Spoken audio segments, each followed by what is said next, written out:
and we get through 300 to 400 of those a year. So it takes 5 years then to get round them. Is that a good thing? Well, no, of course it isn't.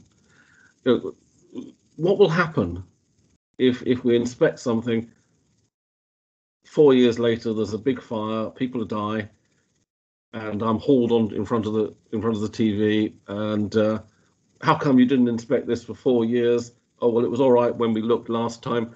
In the meantime, they've done all sorts of crazy things and have gone up from having 3 people staying to 10 people. It's going to look pretty weak, but it costs money. I mean, it's because it costs money that it's been reduced.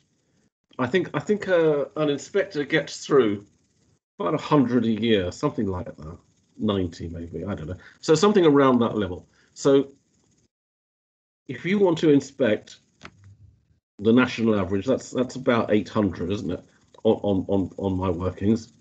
Well, we're going to need 7 or 8 people, perhaps 9 people to do that. Years ago, 10 years ago, we did 1,300 a year. So we had a team of people that went out and did it. And across the country, we were seeing a reduction in fire numbers. Yeah, just for information, Rob, Justin has just typed in the meeting chat the explanation of that. It is correct. There's 46,000 non-domestic, and there's 1,500 high risk identified in the risk-based inspection programme, which is what you just said. Yeah. So it's the 400 out of the 1,500 we would like to do. It's the 1,500 are what we focus on. They're the ones that we worry about. Places that people sleep in overnight that are unfamiliar to them. But this is happening across the council. It's at the food hygiene that we're not inspecting low risk premises. The sweet shop on the corner we don't inspect anymore. But for all I know, they've started selling pasties out of some heater kit, and when they poison someone, we're going to look daft. I would love to see more inspection. It's down to the money. Does that answer the question? It does, very concisely. Thank you. Thanks, Rob. The next question is from Matt, please. I'll turn myself off, sorry. Okay, hi Rob, I hope you're having a lovely afternoon, and I see you're outside the ale house. I wish we all were. Soon be inside it. Yeah.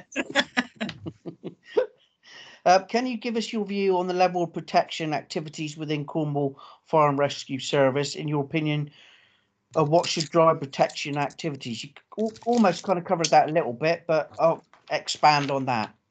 Yeah, I mean, it's similar to the last question, isn't it? What I said just now, we inspect things based on people sleeping in unfamiliar premises. I mean, I think that's the right way to go for Cornwall, in that's, the tourist trade is what is the biggest thing here. That probably isn't, but you know what I mean? Yes. We could inspect on the basis of high-rise buildings, but we've only got 3.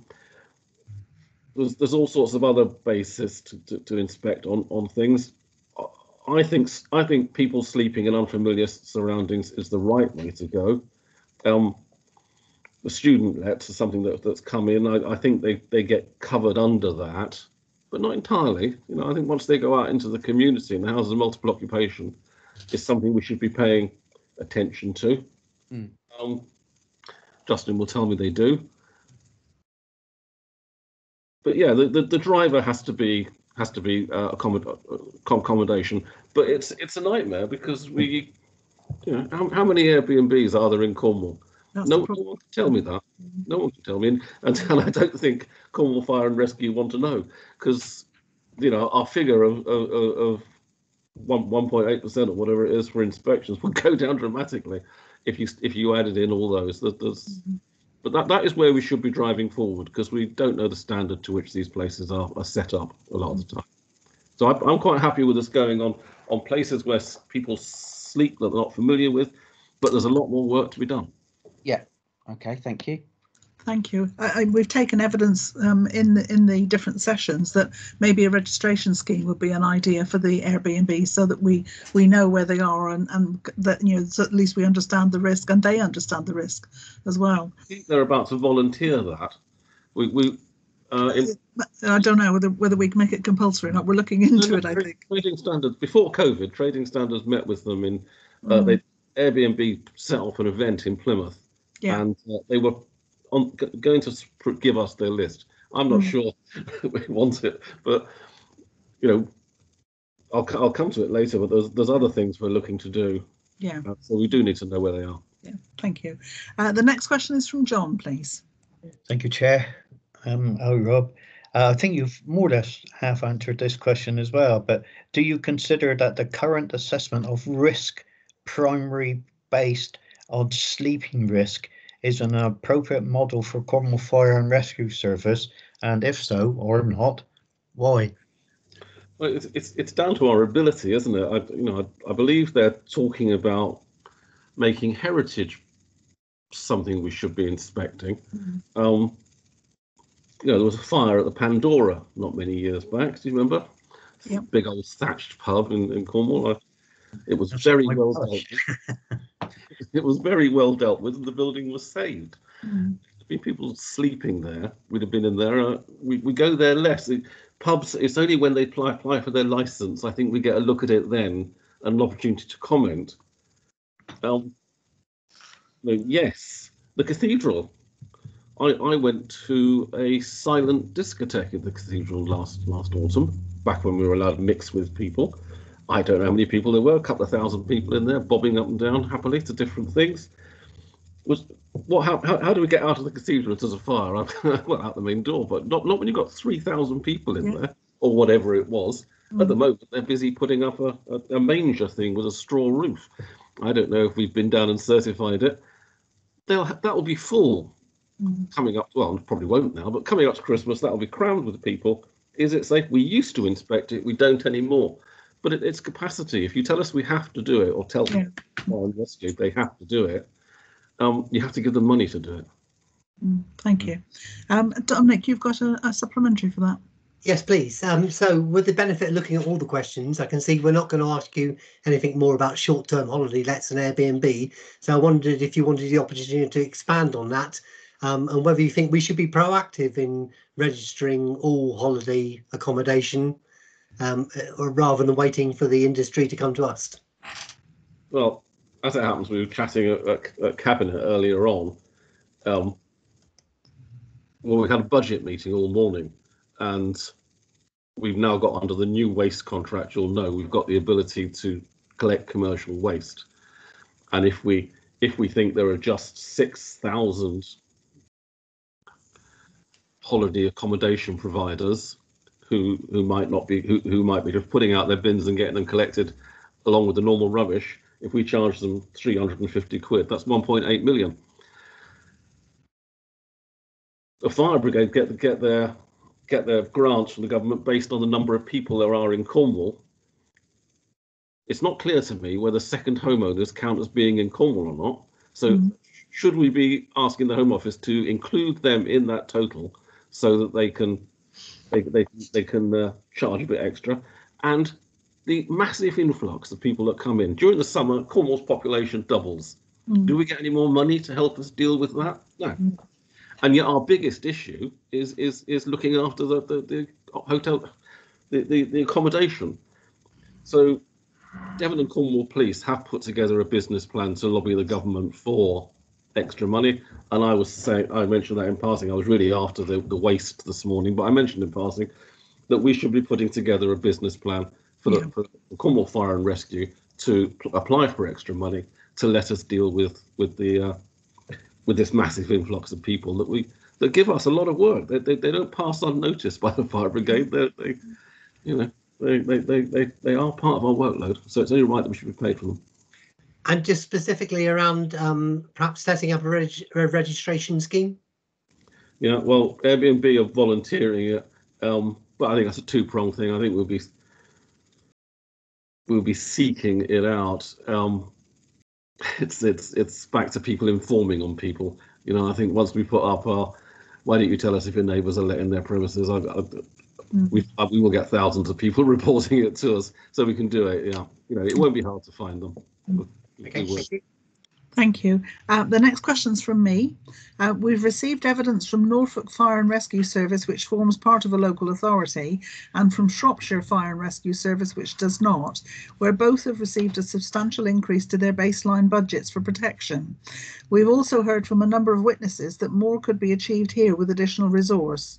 What can be done to address Cornwall Fire and Rescue Services funding and resource issues?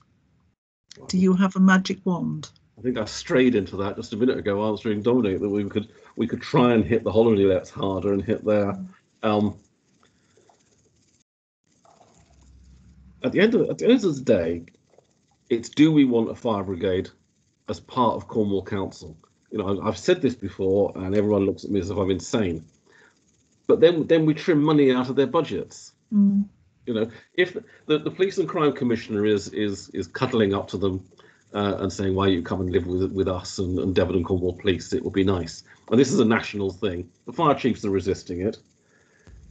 There's no particular reason why they should be part of a local authority. And Justin or Market or around can correct me if I'm wrong, but if they were a standalone on their own fire service, they would probably be £5 or £6 million a year better off. So why don't we just let them go? Let them go and set up on their own and be better off, or fund them properly. And the cabinet will go spare if I go back and say, say, oh look. That's a bit contentious, Rob. From NOSC, we have to give the fire brigade proper money now in future. They need £6 million because we haven't got it either. Yeah. But that's where it stands. If you want one, you've got to fund it. The only way to get the money, the only magic way to get the money is to get fair funding for the number of people that come into the Cornwall every year, and hit the holiday trade for that. I think. Thank you, Martin. You've got a supplementary. Sorry. Yes. Only on that, and yeah, it is a dilemma. The point that Rob makes, possibly slightly outside in terms of reference of the inquiry, but yeah, I think the difference being that an independent authority precepts in the same way that the police precepts. So it's only competing with itself and the public, and perhaps any increased restrictions that are placed on it by government at the time. I don't think our police and crime commissioner is at all minded to take on our fire authority. I know some are, but ours isn't. But I think the point is a valid one, that our fire and rescue service, in being part of the council, does have to compete with adult social care and children's services and every other aspect of the council, which relies on the precept for its funding, and that is a challenge. But I on balance, I prefer where we are than where we could be by losing our fire and rescue service. Well, you're absolutely right, Martin. Our police and crime commissioner has shown no ambitions, but what's his name? Keith Malthouse, the minister, was a police and crime commissioner, and he has stated quite clearly he thinks that's the way forward. The fire chiefs have said no, they don't want to do it. Yeah. But I mean, the evidence we've taken throughout the inquiry, Rob, has been that it's really beneficial having them as part of the authority.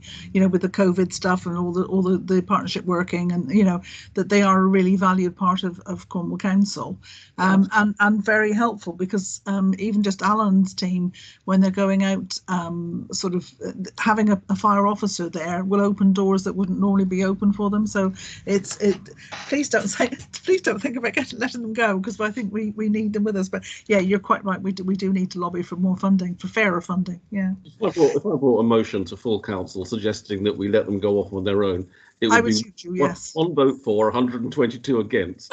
So I would be doing that. But, you know, we're very proud of them. I'm not sure that they're always very proud of us. But give them the money. Yeah. The next question is from Martin, please. Thanks. Rob, what are your views on the primary authority scheme and its value to the fire and rescue service? And is there an invest-save argument to be made to expand the service as recommended by some of the other witnesses. So kind of leap of faith, give them more money and make them earn it through the primary authority scheme. I'm not really sure about that. I mean, I went up to Plymouth where we had the guy down who looks after Beco washing machines and things. He came down. He was actually invited down by Trading Standards, but a whole group of firefighters went up. There must have been about 12 of them up to listen to his talk, because it was am I right? Was it a Beco appliance that was at Grenfell? Tumble dryers keep catching fire. Yes. Yeah.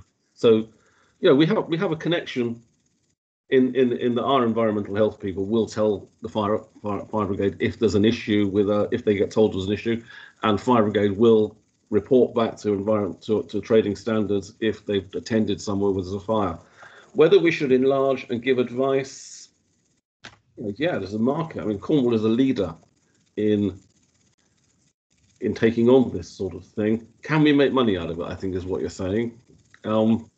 Can it at least wash his face, and as a result, actually, we end up with a better or more protected population? I think is probably the if it can make turn a profit, all the better. But as long as it washes its face, and actually we end up with something better at the end of it, I think that's the point.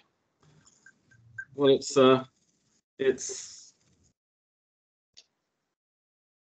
capacity again, isn't it? You're telling me to take officers. We haven't got enough people to go out inspecting things. We've got part-time, on-call firemen because we can't afford to pay for all the full-time firemen we want, and now we want someone else to sit there and give advice on electrical appliances, whatever.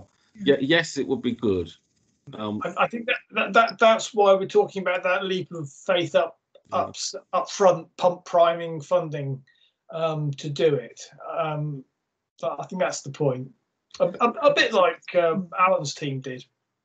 Yeah, it's the primary authority role. They pay for that role, so it's a way of them earning some money. So we were wondering if a leap of faith of actually employing an officer to take on that role would soon get his wages paid for by by his services being sold. Then, if that makes sense. There's an appetite for it nationally, isn't there? And I think we already do some. Yes, it's interesting work. But the guy who came down to talk to us about Beco was a council employee. He wasn't part of a fire brigade. So it doesn't have to be a uniformed person. It could be someone from the office. Yeah. Yeah. I'm not entirely sure I can give you an answer to that. Okay, it's capacity. Yeah. Right. The next question is from Matt, please. Matt Luke.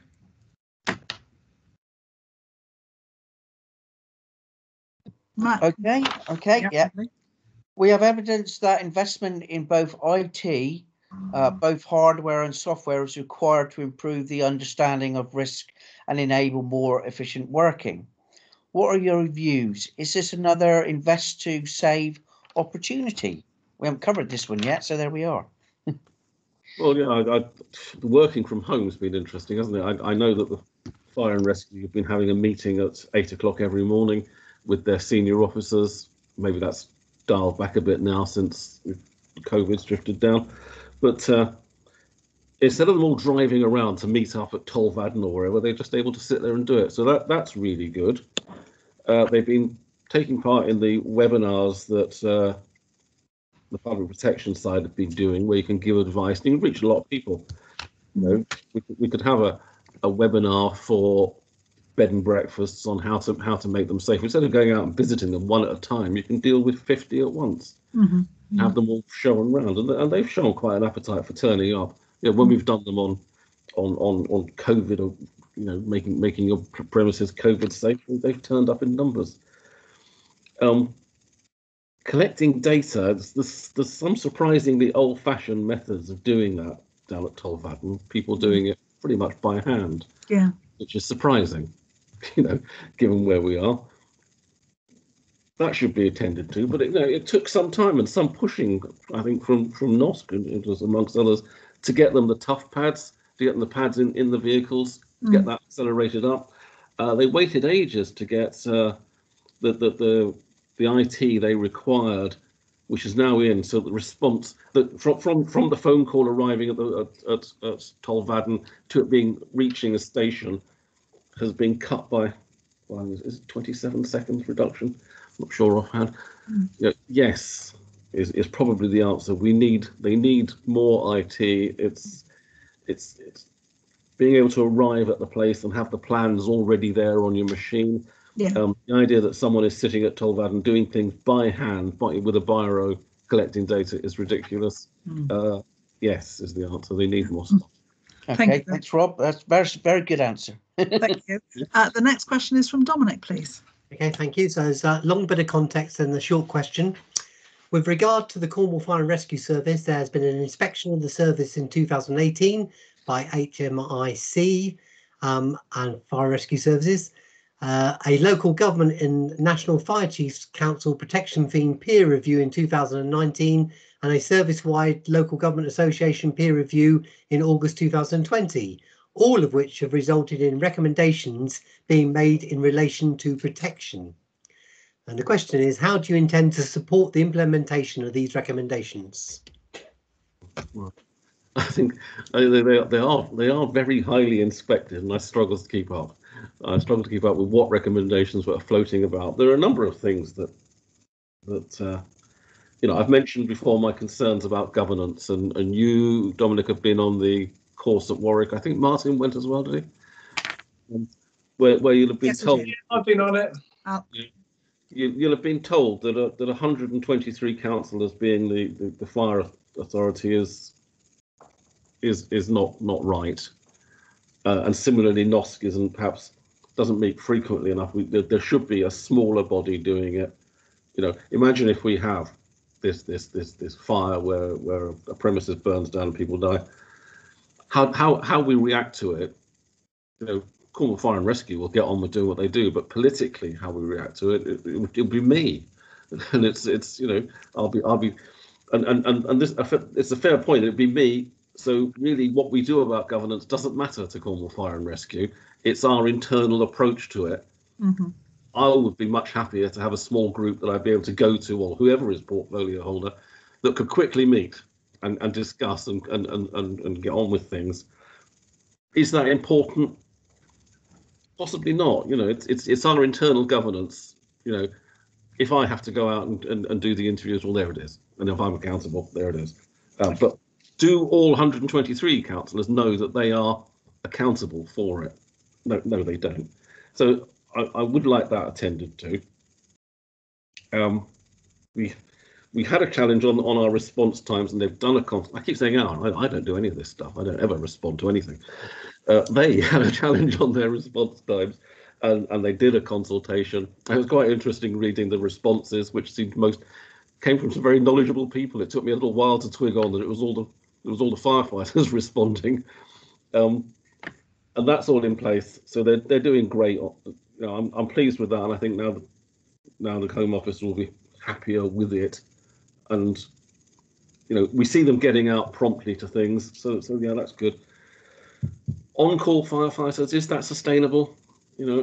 I refer to it as firefighting on the cheap. Mm-hmm. Is it sustainable in the future? Our communities are changing. As St Ives turns into a place where 20%, is it more, 80% in some streets are second homes, where are the volunteers coming from that are going to man the fire brigade, the lifeboat and the rest of it?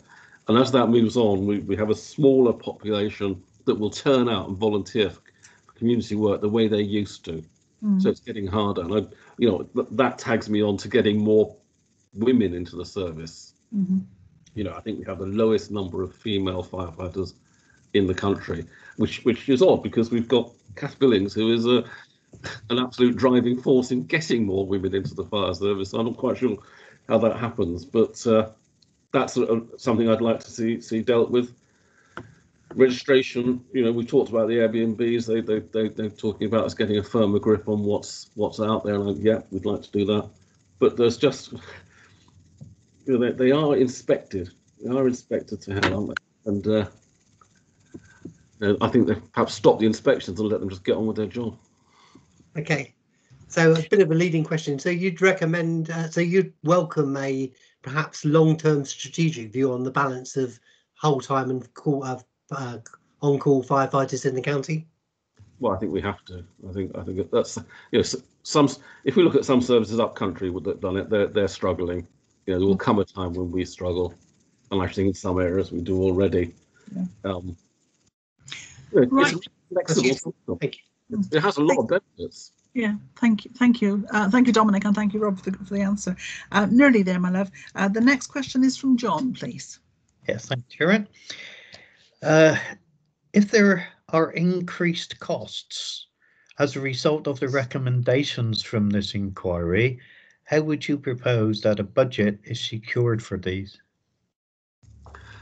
Well, that's a really easy one. We just write all of the above.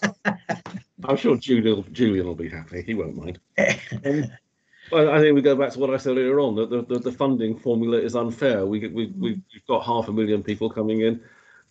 Looking after the holiday accommodation is a major burden on us. It should pay its way. Yeah. So those 500,000 extra people that come in, the government should recognise that and give us some money for it. So we need to recognise that. Thank you, my darling. And then the final one is from. Sorry, John, have you finished, my love?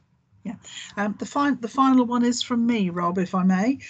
If you could put forward 3 or 4 recommendations to the inquiry, what would they be and why? Well, governance, but that would probably be if you put them in order. Governance would be the least important in that it's for our benefit rather than the fire and rescue's benefit. Lobbying the Home Office, you know, for the extra money.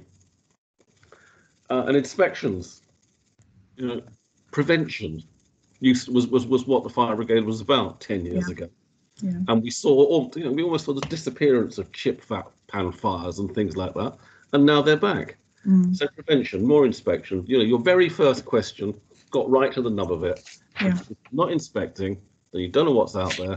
You know, as we enter this next year where people are going to be short of money, some people will cut corners. Yeah.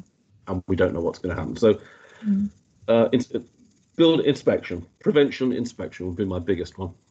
Thank you, my darling. Thank you very much for your time. I know by the sounds of it, you've had quite a day of it today. So thank you for spending your time here with us this afternoon. It's been really good to hear from you and very, very helpful. And that's the end of our questions. Thank you very much. Take care, my love.